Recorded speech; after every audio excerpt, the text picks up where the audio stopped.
A millionaire discovers dark secrets during a challenging investigation. An unexpected meeting with a boy reveals a great emptiness in the millionaire.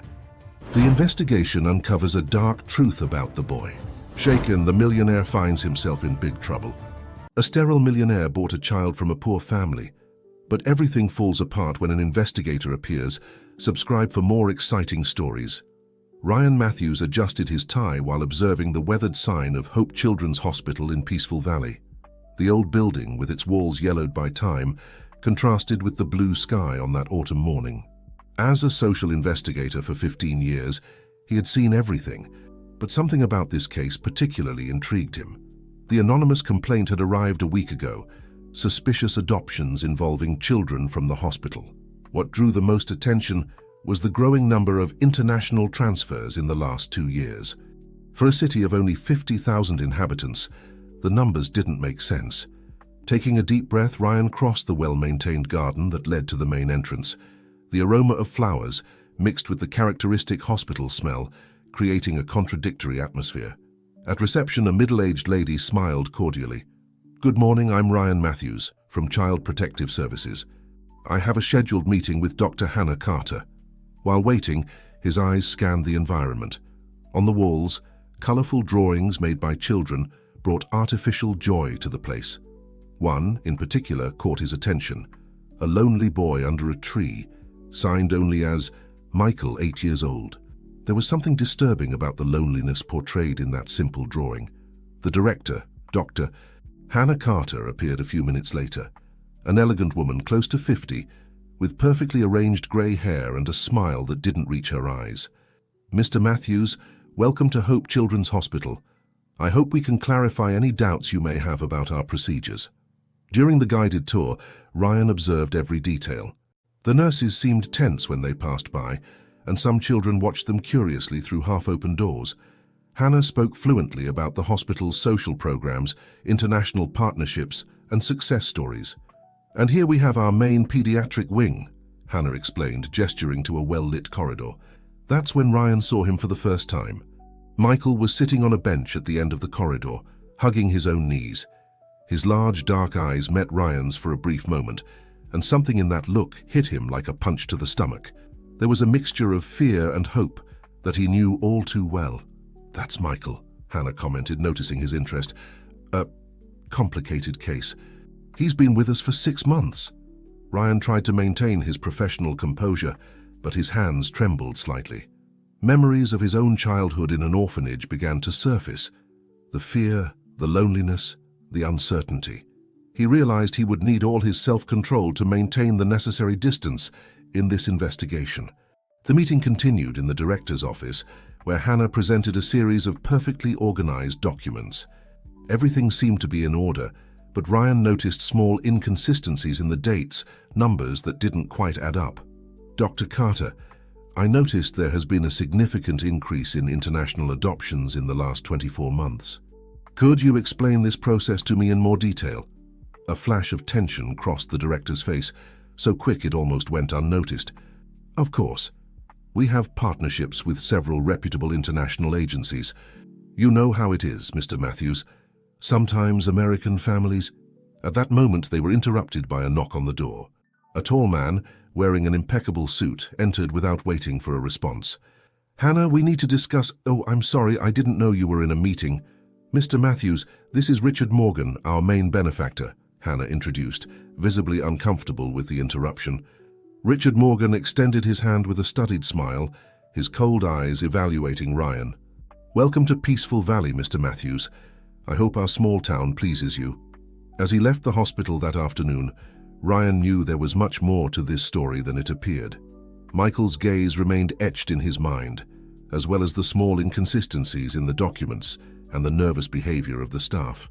In his hotel room, while organizing his notes, Ryan made a decision. It wouldn't be just another routine investigation. There was something bigger at stake, and he needed to uncover the truth, not only for his professional duty, but for all the children like Michael, and for the scared boy he himself once was. The next morning, Ryan returned to the hospital with a new strategy. Instead of following the formal protocol, he decided to start behind the scenes, talking to employees and observing the routine of the place without the administration's filter. Breakfast was being served when he arrived. From the cafeteria door, he observed Michael sitting alone at one of the corner tables, absent-mindedly stirring his oatmeal. Other staff and children circulated around, but the boy seemed to be in his own world. "He always eats alone," said a soft voice beside him. It was Mary, one of the oldest nurses at the hospital, whom Ryan had briefly met the day before. "Since he arrived here, he has difficulty getting close to other children." Ryan took the cue. "Can you tell me more about him?" Mary looked around, hesitant.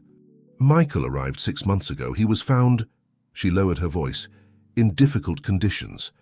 The details are in the medical record, but let's say some scars are not just physical."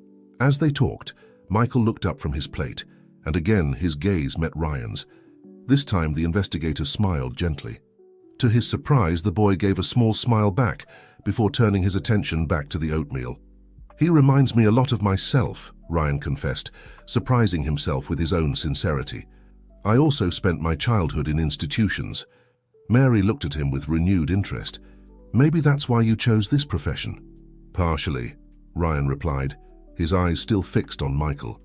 "I believe some experiences mark us so deeply that we end up dedicating our lives to preventing others from going through the same thing." During the morning, Ryan conducted informal interviews with various staff members. Most seemed nervous when talking about adoption procedures, especially international ones. A young social worker, Carla Sanders, was particularly interesting. "Things have changed a lot in the last 2 years," she commented, checking if no one was around. "Since Mr. Morgan increased his donations, the director started prioritizing certain specific requests." Ryan made mental notes. "What kind of requests?" "Foreign couples mainly. The process is much faster for them, even when there are interested American families." Carla hesitated. "Last week, a family from New York came to meet Michael. They seemed perfect for him, but..." The next day, Dr. Carter said there were already other plans for him. A Swiss family, I think. The investigator felt his stomach churn. His suspicions were beginning to take concrete form. During lunch, Ryan managed to get authorization to talk with some children, including Michael. He found the boy in the recreation room, drawing alone at a distant table. "May I sit with you?" Ryan asked softly. Michael shrugged but pushed some crayons in his direction, a silent invitation to join him in drawing. "You like to draw," Ryan observed, picking up a blue crayon. "It's easier than talking," Michael replied, his voice almost a whisper. Ryan started drawing too, a simple little boat sailing on a calm sea. "You know, when I was your age, I also preferred drawing to talking." This captured the boy's attention. "Did you live in a place like this?" "Yes, for a few years. It wasn't easy, but I found people who really cared about me." Ryan paused, choosing his words carefully. "Michael, do you feel safe here?" The boy stopped drawing, his small body tensing. Before he could answer, Dr. Carter's voice sounded at the door. "Mr. Matthews, what a pleasant surprise. I didn't know you were here today." Ryan noticed Michael shrink almost imperceptibly at the director's presence. It was a subtle gesture, but revealing. "Just doing some routine observations," Ryan replied, keeping a casual tone. "Michael is a very talented artist." Hannah smiled, but her eyes remained cold. "Yes, he is special. In fact, we have big plans for his future." That afternoon, as he left the hospital, Ryan was more determined than ever. Hannah's words about big plans echoed in his mind like an alarm. In his notebook, besides the documentary inconsistencies, there was now a new element: the fear in Michael's eyes when he saw the director. In his hotel room, Ryan examined the photos he had discreetly taken of the adoption records. Numbers didn't add up, dates seemed altered, and certain documents had suspicious signatures. But it was the image of Michael, alone at that drawing table, that wouldn't leave his head. His phone vibrated, a message from a contact in the FBI. "We found something about Richard Morgan. You need to see this." Ryan looked out the window, watching the lights of Peaceful Valley turn on in the twilight. Something big was about to be revealed, and he needed to act quickly before it was too late for Michael and the other children at Hope Children's Hospital. The file on Richard Morgan revealed a disturbing pattern. A respected businessman in Peaceful Valley, his import and export company, showed suspicious financial movements coinciding exactly with the dates of international adoptions from Hope Children's Hospital. Ryan spent the following morning in his makeshift room at the hospital, analyzing more documents. Among piles of papers, he found something intriguing. All children adopted internationally in the last 2 years had gone through the same process of special evaluation before being released. "Excuse me," a timid voice interrupted his thoughts. It was Michael, standing at the door with a drawing in his hands. "Hi, Michael. Want to come in?" The boy approached cautiously, placing the drawing on the table. It was a colorful house with a garden full of flowers and a family. "Is this your dream family?" Ryan asked gently. Michael shook his head. "It's the family Dr. Carter said will take me. In Switzerland." His voice trembled slightly. "But I don't want to go." Ryan felt his heart tighten. "Why not?" "Because—" Michael looked at the door, nervous. "The other boy who went there never sent a letter. Nurse Mary said he would write always." At that moment, Mary appeared at the door, looking relieved to find Michael. "I was looking for you for your special exam." The boy visibly paled. Ryan noticed his small hands starting to tremble. "Special exam?" Ryan questioned, keeping his voice calm despite the internal alarm. "Standard procedure for international adoptions," Mary replied, but her eyes avoided Ryan's. "Let's go, Michael." "Can I come along?" Ryan asked, standing up. "As part of the routine investigation. I'm sorry, but those are Dr. Carter's strict rules. Authorized personnel only." After they left, Ryan began to search more intensely through the files. In an apparently ordinary folder, he found correspondence between Hannah and Richard Morgan discussing special evaluations and suitability for transfer. The language was purposely vague, but the implications were clear. During lunch, Ryan observed Michael in the cafeteria. The boy barely touched his food, his eyes red and swollen. When he tried to approach, one of the assistants quickly took the boy elsewhere. In the afternoon, a cleaning lady, Mrs. Johnson, discreetly approached his room. "Mister," she whispered, "there's something wrong happening here. I clean the special exams room. The children always leave there crying." Ryan felt a wave of nausea. "Can you tell me where this room is?" "Basement, restricted area, but be careful, there are cameras everywhere." Taking advantage of a moment of distraction from the security guards, Ryan managed to descend to the basement. The corridor was cold and dimly lit, with several closed doors. From one of them, he heard muffled voices. "The process needs to be accelerated." It was Richard Morgan's voice. "The buyers are getting impatient." "We're doing our best," Hannah replied, "but this boy Michael is more resistant than the others. I don't care. In 3 days, I want him ready for transfer. The offered amount is too high to lose this opportunity." Ryan recorded the conversation on his cell phone, his heart racing. When the voices approached the door, he quickly hid in a side corridor. Back at the hotel, Ryan organized all the evidence he had collected. The pieces of the puzzle were starting to fit together. The special exams, the suspicious transfers, the irregular financial movements. His phone rang. It was his contact at the FBI again. "Ryan, we've discovered more about the adoptive families in Switzerland. They don't exist. The addresses are fake." A chill ran down his spine. The situation was even more serious than he had imagined. Looking at the drawing Michael had left on his desk, Ryan made a decision. He couldn't wait any longer. He needed to act before Michael became just another number in the statistics of missing children. He picked up his phone and made 2 calls, one to the FBI and another to his supervisor at Child Protective Services. It was time to set up an operation, but he needed to be careful. One wrong move, and not only Michael, but all the evidence could disappear. Night fell over Peaceful Valley, and Ryan could barely sleep, his mind full of worries about Michael and the other children. Time was running out, and he knew the next few days would be decisive not only for his investigation, but for the fate of several innocent lives. The sun had barely risen when Ryan left the hotel, determined to put his plan into action. The next 72 hours would be crucial. With discreet support from the FBI and Child Protective Services, he needed to gather concrete evidence before Michael was transferred. Arriving at the hospital, Ryan noticed an unusual movement. Employees were whispering in the corridors, and there was a palpable tension in the air. At reception, he overheard a nurse commenting about an important visit that would arrive in the afternoon. Determined to investigate further, Ryan made his way to the administrative wing. Using his observation skills, he managed to access the hospital's scheduling system when a secretary was distracted. An entry caught his attention. 4 p.m., meeting RM, conference room. RM, Richard Morgan. It was the opportunity he needed. Returning to his makeshift room, Ryan began to prepare hidden microphones and cameras he had received from the FBI. His plan was risky, but necessary. He was going to secretly record the meeting. While working, he heard a commotion in the corridor. It was Michael's voice, clearly distressed. "I don't want to go. Please don't make me go." Ryan ran outside, only to see Michael being taken away by 2 nurses, with Hannah following closely behind. "What's happening?" Ryan questioned, trying to keep calm. Hannah turned, surprised by his presence. "Just a routine consultation, Mr. Matthews. Michael is a bit anxious today." The pleading look that the boy gave Ryan almost made him lose his composure.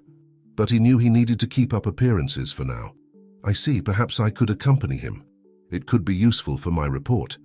"Unfortunately, that won't be possible. Medical protocols, you understand," Hannah responded coldly. Helpless, Ryan watched as they took Michael away. As soon as he was alone, he ran back to his room and activated a small tracker he had discreetly placed in Michael's pocket during their conversation the day before. The signal showed that the boy was being taken to the basement. Ryan felt his heart tighten. He needed to act quickly but also cautiously. A precipitous move could jeopardize everything. In the following hours, Ryan continued his seemingly routine investigation, but his senses were on high alert. He talked to more employees, collected more documents, and secretly prepared the recording equipment for the afternoon meeting. At 3:30 p.m., with his heart racing, Ryan sneaked into the conference room and installed the listening devices. He had barely finished when he heard footsteps approaching. He quickly hid in an adjacent supply closet. Richard Morgan entered, followed by Hannah and 2 men Ryan didn't recognize. The meeting began, and through the listening device in his ear, Ryan heard every incriminating word. "The Swiss buyer is impatient," said one of the unknown men. "He wants the boy in 48 hours. "Michael is almost ready," Hannah replied. "But he's complicated. We might need more time to condition him properly." "We don't have more time," Morgan intervened, his voice cold. "Use whatever is necessary, but I want that boy ready for transport tomorrow night." Ryan felt a wave of nausea. Condition, transport. These were terms used for objects, not children. The meeting continued with discussions about escape routes, offshore payments, and other sordid details of the scheme. Every word was a confession, every sentence proof of the heinous crime they were committing. When they finally left, Ryan waited a few minutes before leaving his hiding place. With trembling hands, he collected the recording devices. He had the evidence he needed, but time was running out for Michael. Back in his room, Ryan made an urgent call to his contact at the FBI. "We have everything. We need to act now. They plan to move the boy tomorrow night." "Understood. We'll be ready for the operation in 24 hours. Stay in position and continue monitoring." Ryan hung up, feeling the weight of responsibility. 24 hours. A whole day in which Michael would be at the mercy of these criminals. Looking out the window, he saw the sun setting over Peaceful Valley. The small town seemed so peaceful, unaware of the evil hiding in its bowels. Ryan made a silent promise to Michael and all the other children. Tomorrow all of this would end. But before he could relax, his phone vibrated with an anonymous message. "We know what you're doing. Stop now, or the boy suffers the consequences." The cold fear that ran down his spine was quickly replaced by iron determination. Now more than ever, Ryan knew he couldn't fail. Michael's life and the future of countless children depended on him. Dawn brought with it a palpable tension. Ryan had barely slept, his mind filled with worries and plans. The threatening message from the night before echoed in his thoughts, increasing his urgency. Arriving at the hospital earlier than usual, Ryan noticed a different movement. Employees seemed more agitated, and there was an unusual flow of unfamiliar people entering and leaving the administrative building. Using his credentials, Ryan managed to access the hospital's security system. Carefully, he discreetly deactivated some cameras at strategic points, creating blind spots that could be useful later. His next step was to locate Michael. The tracker showed that the boy was still in the basement, in the same restricted area as before. Ryan needed to find a way to get there without raising suspicions. An opportunity arose when he saw Mary, the nurse, heading to the elevator with a cart of medical supplies. "Mary, good to see you." Ryan approached her with a forced smile.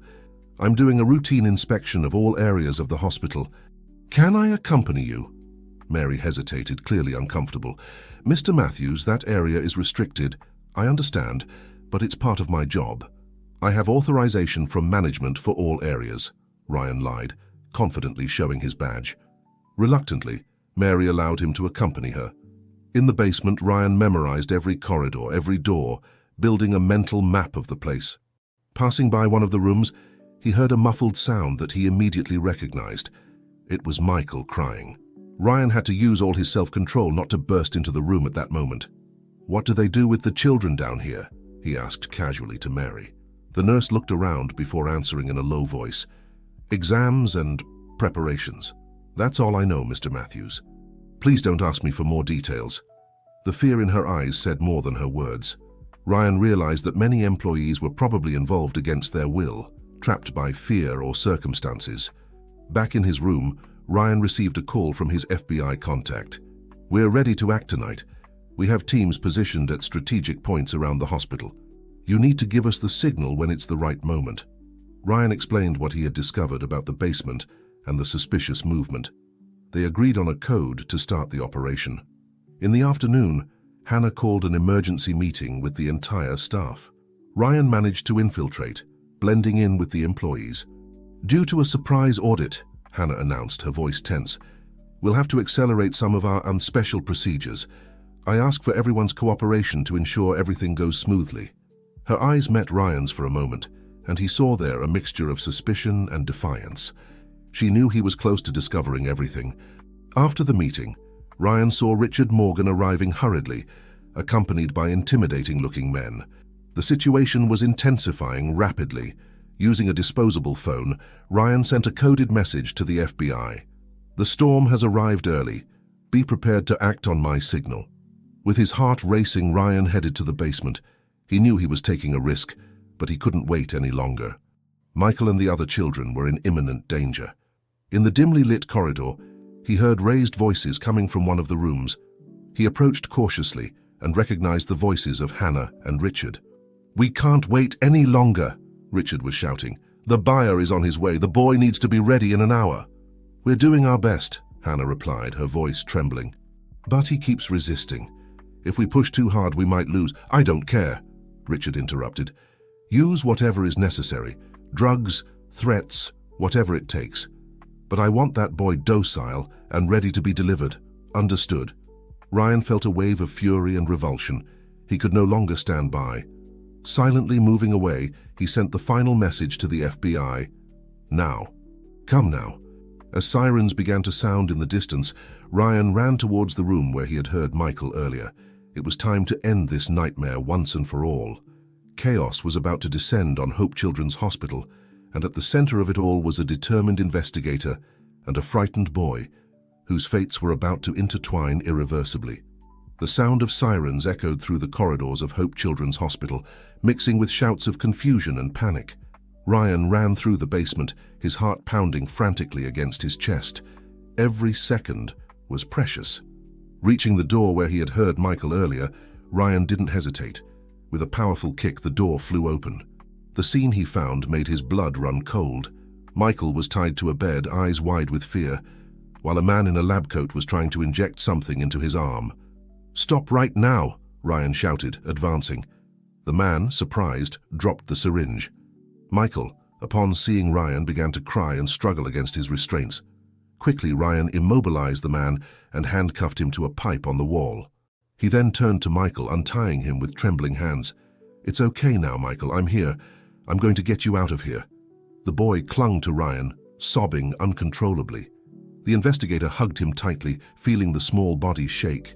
"We need to go," Ryan said softly. "Do you trust me?" Michael nodded, his large eyes fixed on Ryan's. Carrying Michael in his arms, Ryan stepped out into the corridor. Chaos had ensued.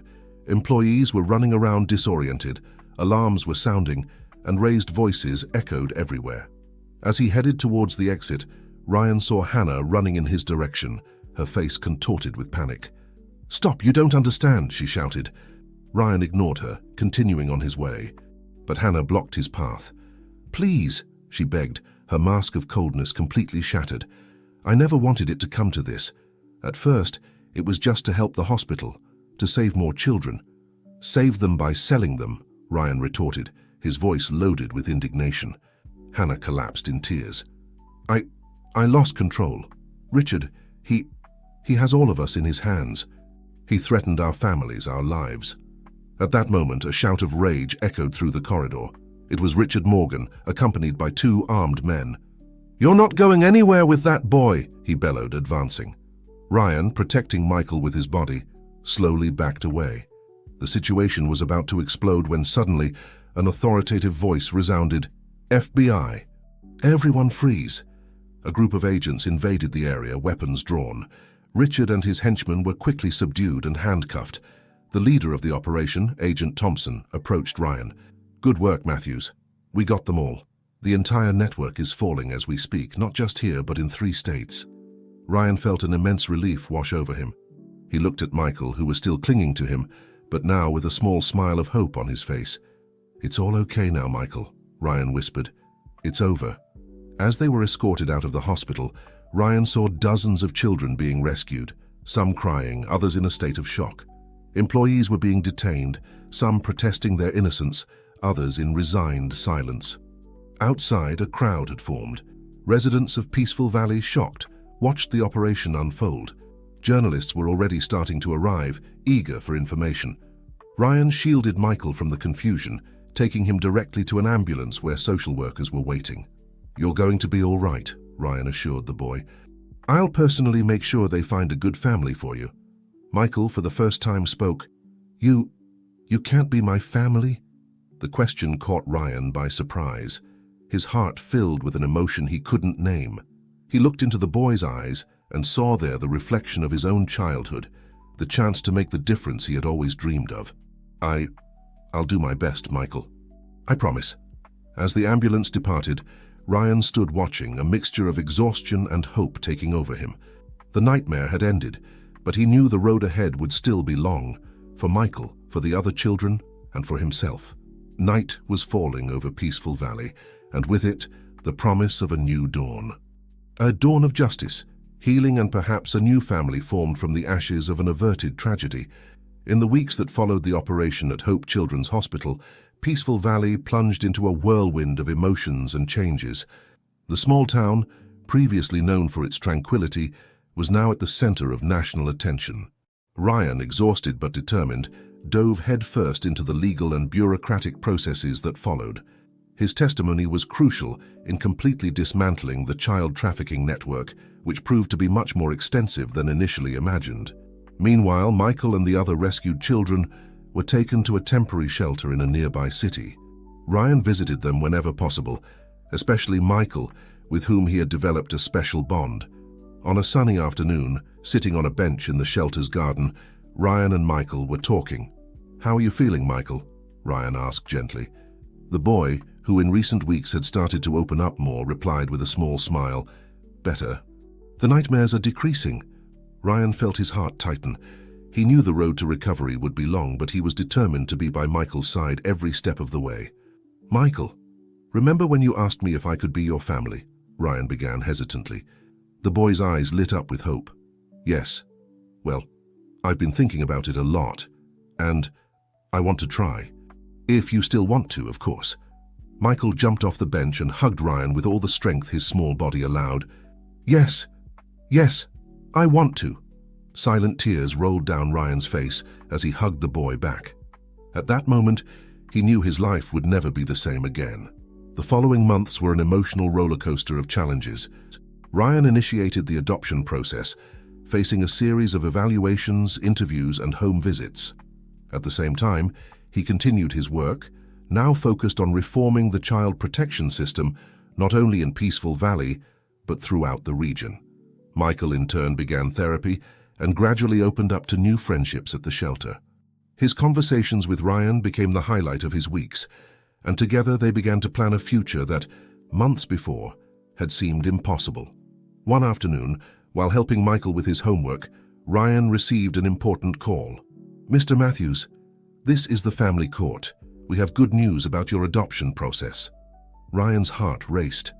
He looked at Michael, who was watching him curiously, and smiled. "Michael, how about we go get some ice cream to celebrate?" The boy frowned, confused. "Celebrate what?" "Well, it looks like we'll soon be able to choose the colors to paint your new room." Michael's eyes widened with understanding and joy. At that moment, both knew that a new chapter in their lives was about to begin. As they walked hand in hand towards the ice cream parlor, Ryan reflected on the journey that had brought them here. From a lonely investigator driven by duty to a potential father, his life had been completely transformed. Peaceful Valley was slowly beginning to heal. Hope Children's Hospital, now under new management, was implementing rigorous child protection protocols. The community, shocked by recent events, united to support the victims and their families. Sitting in the ice cream parlor, Ryan watched Michael savor his chocolate ice cream with contagious enthusiasm. The boy, who once barely spoke or smiled, now chattered animatedly about his plans for the future. The classes he wanted to take, the friends he wanted to introduce to Ryan, the places he wanted to visit. Ryan smiled, feeling a peace he hadn't experienced in years. He knew the road ahead wouldn't be easy. There would be challenges, difficult moments, painful memories to overcome. But looking at Michael, at that smile full of hope and trust, Ryan knew they would face it all together. The sun was setting over Peaceful Valley, casting a golden glow over the city. It was the end of a dark chapter and the beginning of a new story, a story of healing, second chances, and above all, love. Ryan reached across the table, holding Michael's small hand. "We're in this together, buddy. Always." Michael nodded, his eyes shining with happiness. "Always," he repeated, sealing a promise that would last a lifetime. Autumn came to Peaceful Valley, bringing with it a cool breeze and the promise of change. The golden leaves falling from the trees seemed to symbolize the end of one cycle and the beginning of another, especially for Ryan and Michael. After months of waiting, evaluations, and preparation, the day finally arrived. Ryan stood before the judge, Michael at his side, both dressed in their best clothes. Ryan's heart was racing as the judge read the final adoption documents. "By the power vested in me, I hereby declare the adoption process officially concluded. Michael, from this day forward, you are legally the son of Ryan Matthews." Michael, with tears in his eyes, hugged Ryan with all his might. "Dad," he whispered, testing the word for the first time. Ryan hugged him back, feeling a wave of emotion so intense he could barely speak. Leaving the courthouse, they were greeted by a small group of friends and colleagues. Mary, the nurse who had helped during the investigation, was there with a cake. Carla, the social worker, brought balloons. Even Agent Thompson from the FBI showed up to offer congratulations. In the days that followed, Ryan and Michael dedicated themselves to transforming Ryan's old bachelor pad into a home for both of them. They painted Michael's room walls with vibrant colors, set up a desk for his studies, and filled the shelves with books and toys. One night, while arranging the final details, Michael asked a question that caught Ryan off guard. "Dad, do you think the other kids from the hospital also found families?" Ryan sat on the bed next to his son, thoughtful. "Many of them did, Michael. But some are still waiting. That's why we continue working to improve the system." Michael was silent for a moment, then said, "I want to help. I want other kids to have the same chance I had." Ryan felt his chest swell with pride. "That's very noble, son. We can think of ways to help together." In the months that followed, Ryan and Michael got involved in community projects. They organized fundraising campaigns for the city's new child care center and participated in adoption awareness programs. Michael, with his personal story, became a powerful spokesperson, touching hearts and inspiring change. Life, however, wasn't always easy. There were nights when Michael would wake up screaming, tormented by nightmares from the past. Ryan learned to be patient, to offer comfort and security in difficult moments. Together, father and son faced the challenges day after day. At school, Michael initially faced difficulties adapting. Some classmates, knowing about his past, treated him differently. But with the support of Ryan and dedicated teachers, Michael gradually gained confidence. His resilience and kindness soon earned him loyal friends. A year after the adoption, Ryan decided it was time for a new beginning. He accepted a proposal to lead a child protection program in a larger city which meant a move for the family. The night before the move, Ryan found Michael sitting on the porch, looking pensively at the stars. "Is everything okay, son?" he asked, sitting down next to him. Michael nodded slowly. "Just thinking about everything that's happened, about how my life has changed." Ryan put his arm around his son's shoulders. "Changed for the better?" "Much better," Michael smiled. "But what if people in the new city find out about my past? What if they treat me differently?" Ryan took a deep breath before responding. "Michael, your past is part of who you are, but it doesn't define who you'll become. You're strong, brave, and have a huge heart. People will love you for who you are, not for what happened to you." Michael rested his head on his father's shoulder. "Thank you, Dad, for everything." The next morning, as they loaded the last boxes into the car, Ryan and Michael took one last look at the house and at Peaceful Valley. The city that had been the stage for so much drama now seemed peaceful under the morning sun. "Ready for our new adventure?" Ryan asked, affectionately ruffling Michael's hair. The boy smiled, his eyes shining with a mixture of excitement and determination. "Ready, Dad, let's go." As the car drove away, taking father and son to a new chapter in their lives, the sun shone on the horizon, symbolizing the infinite possibilities that awaited them. The journey had been long and at times painful, but the future opened up before them, full of promises and hope. Ryan looked in the rearview mirror, seeing Michael wave goodbye to Peaceful Valley. At that moment, he knew that no matter what the future held, they would face it together, as the family they were destined to be.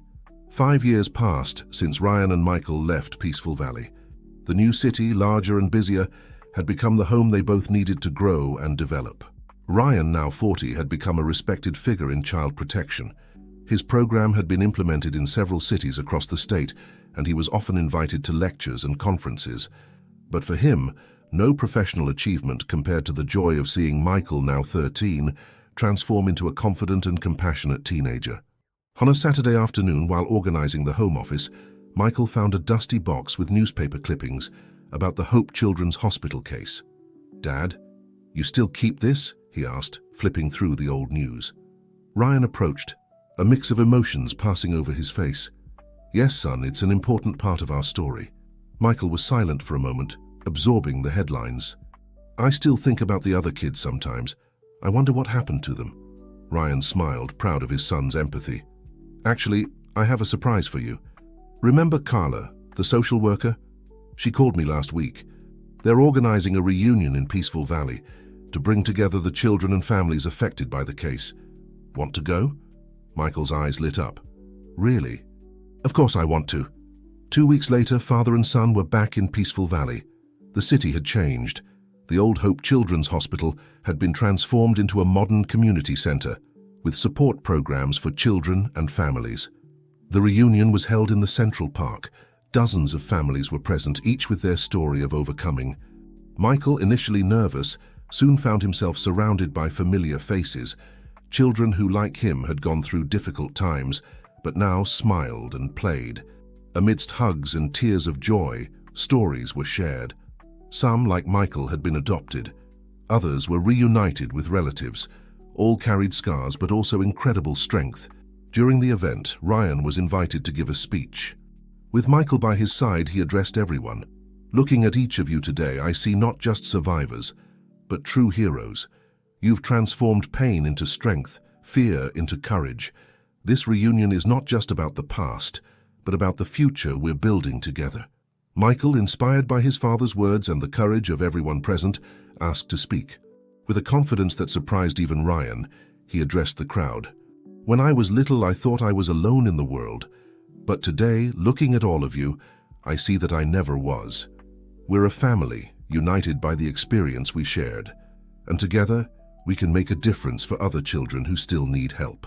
Michael's words were met with emotional applause.